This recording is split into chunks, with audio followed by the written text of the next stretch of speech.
Assalamualaikum warahmatullahi wabarakatuh. Perkenalkan, nama saya Brian Prasetya Arfian. Saya dari kelas I.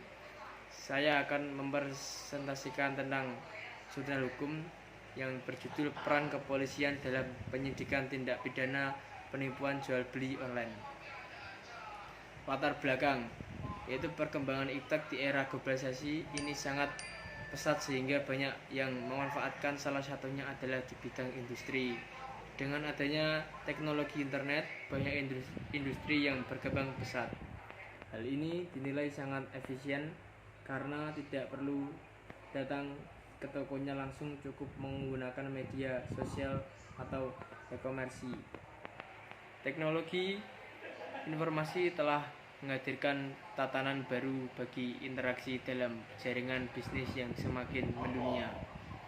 Internet memberikan kontribusi yang sangat besar bagi masyarakat, industri maupun pemerintah. Proses jual beli melalui internet sekarang semakin marak. Indonesia mengimplementasikan transaksi jual beli selain memberikan dampak positif bagi masyarakat berupa kemudahan dalam bertransaksi jual beli, bertanya ternyata kekurangannya, kelemahannya khususnya mengenai tata cara transaksi jual beli online. Karena sistemnya yang tidak mempertemukan secara langsung antar penjual dan pembeli dan hanya atas dasar kesepakatan dan kepercayaan. Karena setelah kedua belah pihak sepakat, maka pembeli harus mentransfer uang kepada penjual sejumlah harga barang dan ongkos kirim. Maka setelah itu yang menjadi cerah besar bagi orang tidak bertanggung jawab untuk melakukan penipuan berkedok jual beli online. Terdapat pengaturan pasal 28 ayat 1 Undang-Undang Nomor 11 Tahun 2008 tentang informasi dan transaksi elektronik. Berikutnya adalah yang kedua, rumusan masalah. Bagaimana peran penyidik dalam penegakan hukum tindak pidana penipuan jual beli online. Yang kedua adalah apakah faktor penghambat dalam penyidikan dalam penegakan hukum pidana jual beli online.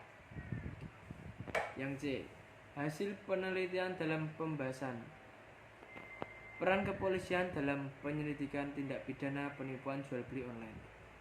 1. Pendidikan oleh pihak kepolisian, yaitu langkah-langkah yang dilakukan pihak kepolisian adalah melakukan pemeriksaan misalnya di warnet yang biasanya digunakan oleh pelaku kejahatan, sekaligus pengumpulan bukti, pelacak, dan melakukan penyitaan terhadap bukti elektronik seperti hard disk. Melakukan pengungkapan atau penahanan berdasarkan bukti pemulaan atau alat bukti yang cukup. Selanjutnya, melakukan penindakan terhadap pelaku kejahatan. Dalam kasus penipuan jual beli online ini melanggar pasal-pasal 378 KUHP ditetapkan kejahatan penipuan operating dalam bentuk umum dan pasal 28 ayat 1 Undang-Undang Nomor 11 Tahun 2008 tentang informasi dan transaksi elektronik. Pasal 378 KUHP mengatur sebagai berikut. Barang siapa dengan maksud untuk menguntungkan diri sendiri atau orang lain secara melawan hukum dengan memakai nama palsu atau martabat palsu, dengan tipuan muslihat atau rangkaian kebohongan, penggerakan orang lain untuk menyerahkan barang sesuatu kepadanya, atau supaya memberi uang maupun menghapus piutang, diancam karena penipuan dengan pidana penjara paling lama 4 tahun. Berikutnya adalah melakukan penyelidikan terhadap pelaku dan membuat laporan hasil perkara perkara. Menurut gigih penyidikan yang dilakukan oleh kepolisian akan menelusuri sumber dokumen elektronik tersebut. Dalam praktiknya, biasanya pertama-tama penyidik akan melacak keberadaan pelaku dengan menelusuri alamat internet, protokol IP address alamat pelaku berdasarkan login address yang tersimpan dalam server pengelola website homepage yang dijadikan sarana pelaku dalam melakukan penipuan. Berikutnya yang B, faktor-faktor penghambat dalam menyidikan tindakan pidana jual beli online. Satu adalah faktor hukum sendiri. Di Indonesia, undang-undang IT yang ada saat ini belum memuat pasal khusus eksplisit tentang delik penipuan. Menurut penulisan peraturan perundang-undangan yang ada sudah cukup baik pada kenyataan dan sanksi yang diberikan pun sudah cukup untuk membuat pelaku jera. Namun terkadang kurang maksimal dalam melakukan penanganan yang ketat sehingga masih saja terjadi adanya tindak pidana penipuan jual beli online. Yang kedua adalah faktor penegak hukum. Proses penyidikan sering mengalami kendala dikarenakan kurangnya ilmu pengetahuan penyidik mengenai ilmu informatika atau cybercrime yang mana ilmu itu dikuasai oleh para ahli informatika. Yang ketiga adalah faktor sarana dan fasilitas yang mendukung. Sarana dan fasilitas tersebut mencakup peralatan yang memadai, keuangan yang cukup dan sebagainya. Jika hal tersebut tidak terpenuhi, terasa sulit dalam melakukan penyidikan tindak pidana penipuan jual beli online secara sempurna. Yang keempat adalah faktor masyarakat.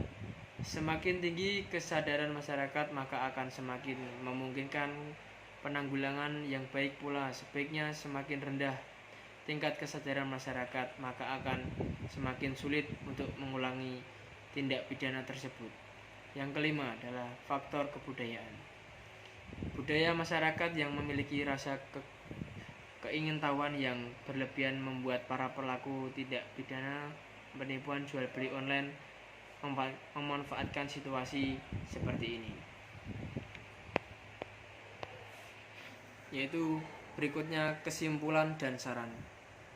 Kesimpulan rangkaian kegiatan penyidik dalam melakukan penyidik adalah 1.